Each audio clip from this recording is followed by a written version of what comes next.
Bonjour à tous, bienvenue dans votre journal. Dans l'actualité de ce jeudi 3 février, nous parlerons de la visite du préfet du Gard à Val-de-Gour. Nous parlerons également de handball avec la victoire du HBCN hier soir au Parnasse. Et nous parlerons cinéma avec la 14e édition d'Écran britannique. Et tout de suite, nous revenons en ouverture de ce journal sur une intervention musclée des forces de l'ordre à la gare d'Anduze il y a quelques jours, lors d'une manifestation pacifique de citoyens et d'élus venus soutenir leur communauté de communes menacée d'être incluse dans l'agglomération d'Alès. Les forces de l'ordre ont gazé et matraqué les manifestants, parmi eux des personnes âgées. Franck Chassagnon a joint Alain Béot, président de la communauté de communes d'Anduze, par téléphone aujourd'hui pour en savoir plus. On l'écoute. C'est une manifestation au départ très pacifique, avec des personnes de tout âge, des enfants, des personnes âgées. Les gens n'étaient pas venus là pour casser, c'est pas des hooligans, c'est pas des casseurs. Tout était calme jusqu'à l'intervention de gendarmes qui, je ne sais pas pour quelle raison, s'est mis à gazer les manifestants. Voilà. Il était venu parlementer avec nous auparavant. On lui a expliqué qu'on n'était pas là pour empêcher le train de partir, mais pour lui donner un peu de retard. Et que quand il le jugerait nécessaire, il n'avait qu'à s'approcher des élus, nous prendre par le bras, on ne résisterait pas et on allait faire passer le mot d'ordre derrière, afin que les manifestants s'écartent de la voie. Ça n'a pas été fait ainsi. C'est un seul gendarme qui a agi? Oui, c'est un commandant de gendarmerie qui a surpris autant ces hommes que ce qu'il a surpris les manifestants. Donc, moi j'ai vu des gendarmes qui prenaient du gaz autant que les manifestants. C'est étonnant, c'est une scène un peu surréaliste.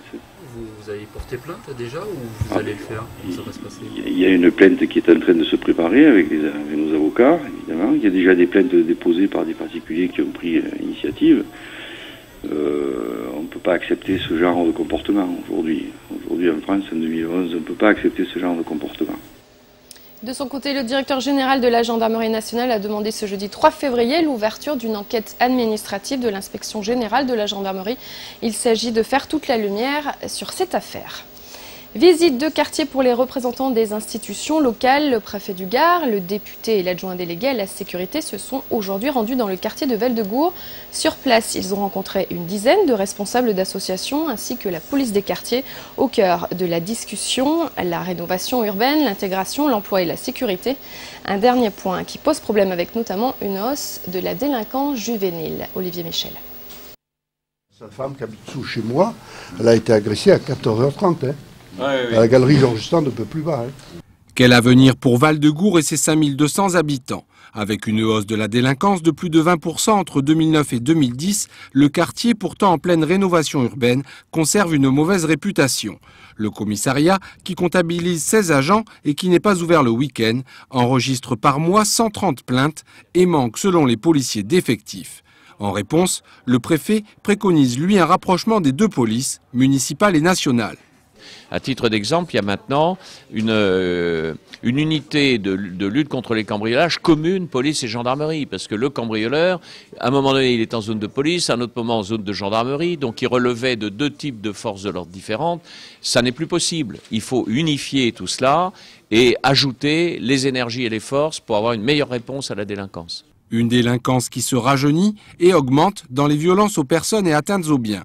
En charge d'une mission parlementaire sur la délinquance des mineurs, Yvan Lachaud préconise, lui, plus de fermeté envers les moins de 18 ans. Qu'un adolescent qui commet un fait répréhensible dans notre société, on doit immédiatement le sanctionner. Parce que ça ne marche pas autrement. L'école, si un enfant fait une bêtise en classe, il y a un conseil de discipline 15 jours après, mais souvent il est exclu provisoirement. Eh bien, il faut que cet enfant soit exclu de la société.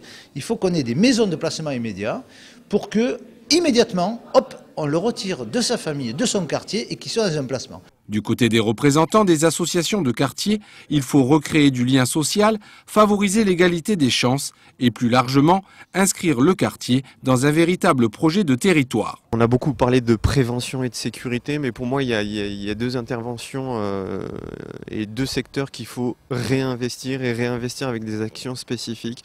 Il y a l'aspect éducatif.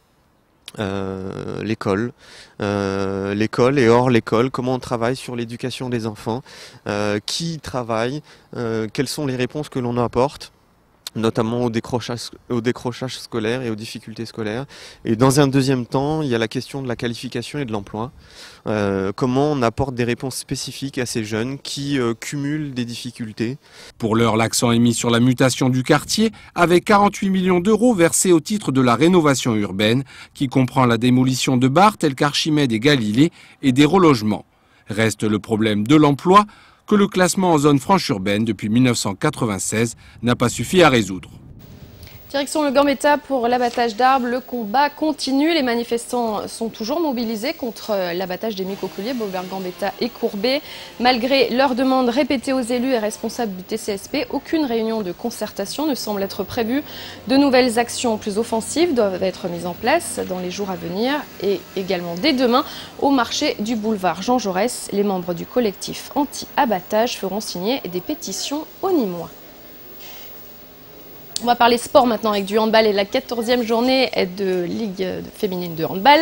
Retour sur la rencontre qui s'est jouée hier soir au Parnasse. Les filles du HBCN ont gagné face à Issy Paris 24-19. Victoire donc après 2 défaites. Résumé avec Alain Bellon. Après leur défaite face à l'équipe de Metz le week-end dernier, les filles du HBCN n'avaient pas d'autre choix que d'inverser la vapeur à domicile hier soir au Parnasse. Pourtant, à l'image d'une Camille Aiglan en baisse de régime, le secteur offensif a une nouvelle fois du mal à rentrer dans la partie. Les Parisiennes en ont profité jusqu'à la 40e minute. Le match n'était pas facile, on a rencontré quelques difficultés en attaque. Finalement, on a gagné avec 5 buts d'écart, donc on est satisfaite. Effectivement, aux 3/4 de cette rencontre, le match tourne en faveur des Nîmoises, grâce notamment aux exploits de la gardienne croate qui a réussi à stopper pas moins de 7 pénaltys. Elle a fait encore une partie exceptionnelle. Sur les 4 matchs du mois de janvier, elle a été exceptionnelle aussi. Et c'est dommage qu'on n'a pas eu tout ce beau monde sur les matchs avec Metz, contre Toulon aussi, pour pouvoir montrer vraiment de quoi on est capable. Mais la saison est encore longue et on n'a pas dit notre dernier mot. Les Nîmoises sont de retour dans le championnat. Elles conservent leur 3e place. De son côté, Manuela Elie devra gérer la fatigue, le stress, pour amener le HBCN sur la plus haute marche du championnat de France. Et pourquoi pas de la Coupe d'Europe. Voilà, belle victoire hier au Parnasse et des images de Christophe Chez. Le handball Cercle Nîmes se classe 3e du championnat avec 31 points. On reste dans le sport mais on parle cyclisme, cette fois-ci avec la 48e étoile de Bessèges. Seconde étape après Beaucaire et Bellegarde. Aujourd'hui, les coureurs ont pris le départ au chemin bas d'Avignon à Nîmes et ce pour rejoindre Saint-Ambroise. Derrière, il y a le chrono des nations. C'est peut-être une des seules courses de la saison où on soit si proche des coureurs, si près des coureurs. On est près d'eux, aussi bien les coureurs actuels que les anciens. Et c'est pour ça que c'est une course aussi très attachante. Je fais toutes les étapes, au départ à l'arrivée. On voit le matériel, un peu approcher les coureurs, tout le monde c'est intéressant. C'est vraiment une joie de pouvoir accueillir les coureurs de cyclistes. J'adore le vélo en plus, alors c'est vraiment quelque chose de formidable pour le quartier. Et évidemment, en étant cycliste, c'est normal d'être au départ dans l'étoile de Bessèges, disons. Hein? Est-ce que vous avez beaucoup de signatures? Pour l'instant, j'en ai que 3, mais bon, ça va venir. Je suis ancien coureur cycliste et donc c'est ma passion, donc je suis venu spécialement. Oui. J'ai beaucoup d'amis qui sont pros, donc je suis venu dire un petit bonjour aux copains, quoi, voilà. Donc, et comme on n'est pas loin, c'était l'occasion qui faisait le larron. Et prochaine étape à suivre dès demain. On parle maintenant cinéma avec le British Screen, 14e édition du festival Écran britannique qui débute demain vendredi 4 février avec comme chaque année un programme riche et varié. La liste des metteurs en scène venus à l'initiative de l'association nîmoise est déjà longue et prestigieuse. Il s'enrichit cette année d'un grand nom, celui de John Boorman. Nicolas Pachino. Pour la 14e édition des Écrans britanniques, un hommage est rendu au réalisateur anglais John Boorman. 8 de ses films seront projetés entre le Sémaphore et Carré d'Art, dont 3 n'ont jamais été diffusés en France. John Boorman, pour beaucoup de gens en France s'imaginent que c'est un cinéaste américain, parce que certains de ses grands succès sont des films hollywoodiens, que ce soit Délivrance, La forêt d'émeraude, Duel dans le Pacifique, etc.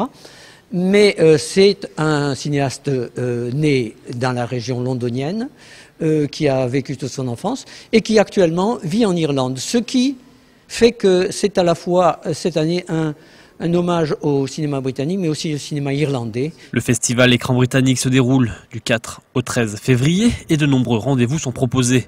Projections bien sûr, mais également ateliers et tables rondes.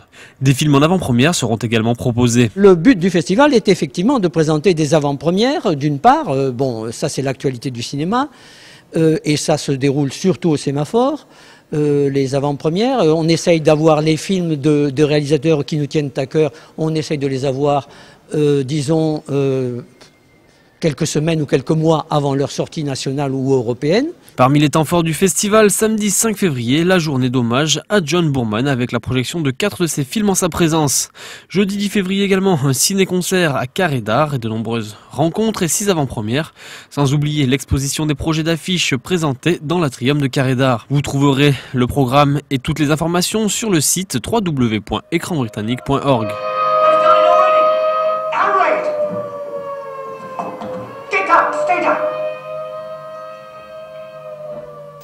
Avant-première, débat, rencontre à Carré d'Art et au cinéma du centre-ville nîmois, le Sémaphore. C'est donc pour le festival Écran britannique du 4 au 13 février. Voilà pour l'actualité de ce jeudi. On se retrouve dès demain 12h30 pour un nouveau point avec Franck Chassagnon. Bonne soirée à tous en notre compagnie sur Télé Miroir, bien sûr.